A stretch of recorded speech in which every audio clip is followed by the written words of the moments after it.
यह कहानी है प्रीथमपुर गांव की, जो शहर से दूर एक बहुत ही शांत गांव था। वहां के लोग बहुत खुशहाल और मजे से जिंदगी जीते थे। इसी गांव में एक सोने का पेड़ था। उस पेड़ की सारी पत्तियां सोने की और फल हीरे के थे। सोने का यह पेड़ इस गांव की शान थी और गांव वाले उस पेड़ से बहुत प्यार करते थे और पेड़ भी उनके स्नेह भाव को बहुत पसंद करता था।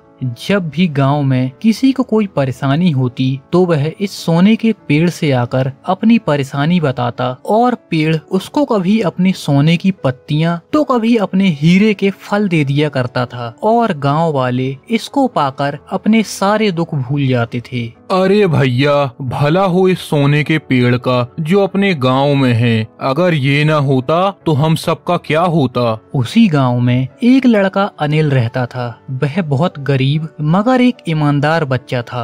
अनिल का कोई दोस्त नहीं था सिवाय उस पेड़ के। अनिल सुबह से उस पेड़ के पास आ जाए तो शाम तक उस पेड़ के पास ही खेलता रहता था। पेड़ को भी अनिल का रोज आना बहुत पसंद था। अगर किसी दिन अनिल न आए तो वह पेड़ बहुत परेशान हो जाता और उदास हो जाता था। अरे अनिल, कल तुम आए क्यों नहीं? अरे कल मैं बाजार चला गया था तो आ नहीं पाया। अच्छा, मेरे लिए क्या लाए बाजार से?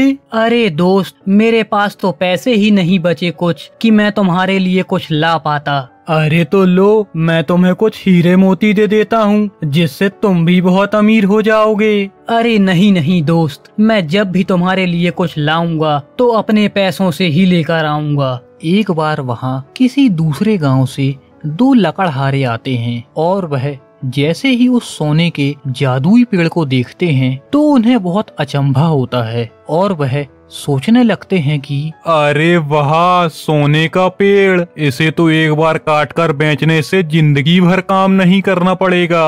अरे हाँ भैया, सही कह रहे हो तुम तो। इसको बेचकर तो हम दोनों बहुत अमीर चोर हो जाएंगे और हमारा नाम तो सभी जगह मशहूर हो जाएगा। और यही सोचकर वह दोनों चोर बहुत खुश हो जाते हैं। लेकिन गांव वालों को अपने आसपास देखकर वह चाहकर भी कुछ नहीं कर पाते और योजना बनाते हैं कि रात में जब सब गांव वाले सो जाएंगे तो वह उस पेड़ को काटकर रफू चक्कर हो जाएंगे और वह फिर रात होने का इंतजार करने लगे। लेकिन इंतजार खत्म होने का नाम ही नहीं ले रहा था। गांव से कोई ना कोई एक एक करके उस पेड़ के पास आ ही जाता। अरे लगता है इस गांव के लोग तो हमसे भी बड़े लालची हैं। अरे ले लेने दो मजे आज भैया, क्योंकि कल से तो मजे हम लेंगे इस पेड़ को बेचकर। जैसे ही रात होती है तो वह उस पेड़ के पास पहुंचते हैं और उनको देख पेड़ कहता है, अरे इतनी रात में, कहो क्या दिक्कत है तुम लोगों को? अरे पेड़, हमारी दिक्कत तो सिर्फ तुम ही दूर कर सकते हो। ये लो एक एक हीरा और इसको बेचकर अपनी परेशानी दूर कर लो। अरे हमें हीरा नहीं चाहिए, हम तो चोर हैं चोर।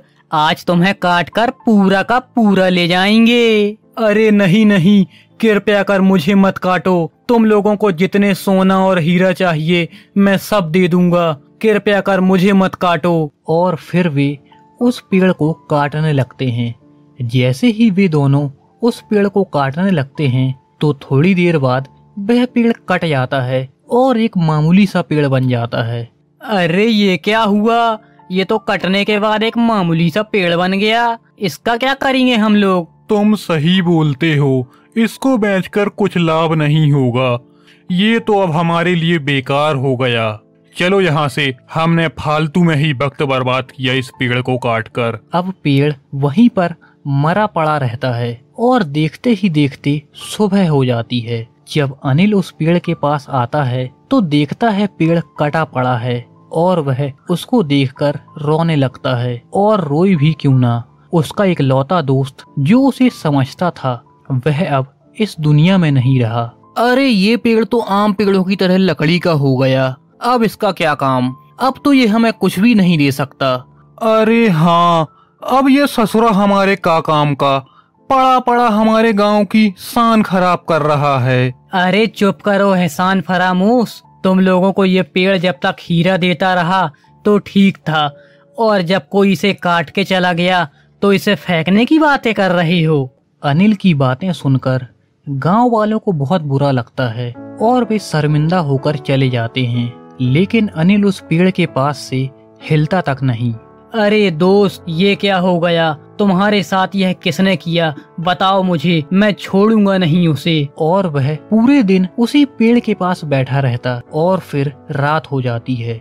यह सब उस पेड़ की आत्मा वहीं ऊपर से देख रही थी और सोचने लगती है कि जिन गांव वालों को मैं रोज सोने व हीरे देती थी, आज वही मेरे जाने पर मुझे हटाने की बात करते हैं, और जिसको मैंने कभी अपनी एक पत्ती तक ना दी वह मुझे इतना चाहता है। तो वह पेड़ अनिल के पास आता है और कहता है, अनिल, मैं तुम्हारा दोस्त पेड़ हूँ। जाओ, रात बहुत हो गई है, अपने घर चले जाओ। तुम्हारे मम्मी पापा तुम्हारा इंतजार कर रहे होंगे। मुझे इसी हाल पर छोड़ दो। नहीं नहीं, मैं तुम्हें छोड़कर बिल्कुल भी नहीं जाऊंगा। तुम वापस से पेड़ बन जाओ। अरे अनिल, यह मुमकिन नहीं है। अब मैं खुद से यह नहीं कर सकता। तो बताओ कौन कर सकता है ये? उसे मैं लेकर आता हूँ। अनिल, इसके लिए तुम्हें जंगल के उस पार जाना होगा, जहाँ तुम्हें एक नदी मिलेगी, और उस नदी में एक सांप रहता है जिसके पास एक जादुई मणि है।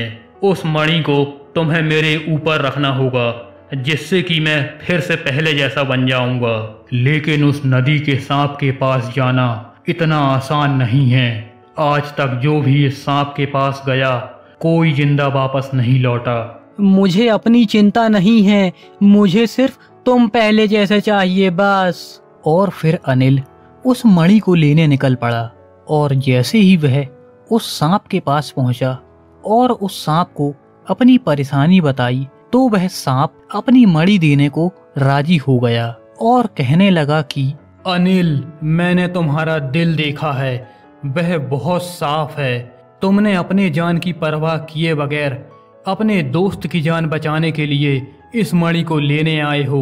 ले जाओ इस मणि को और अपने दोस्त को वापस से जीवित कर लो। और फिर वह नाग अपनी मणि अनिल को दे देता है, और अनिल वह मणि को लाकर जैसे ही उस पेड़ पर रखता है, तो वह पेड़ फिर से जीवित हो उठता है और अनिल का शुक्रिया अदा करने लगता है, और फिर वे दोनों हंसी खुशी रहने लगी।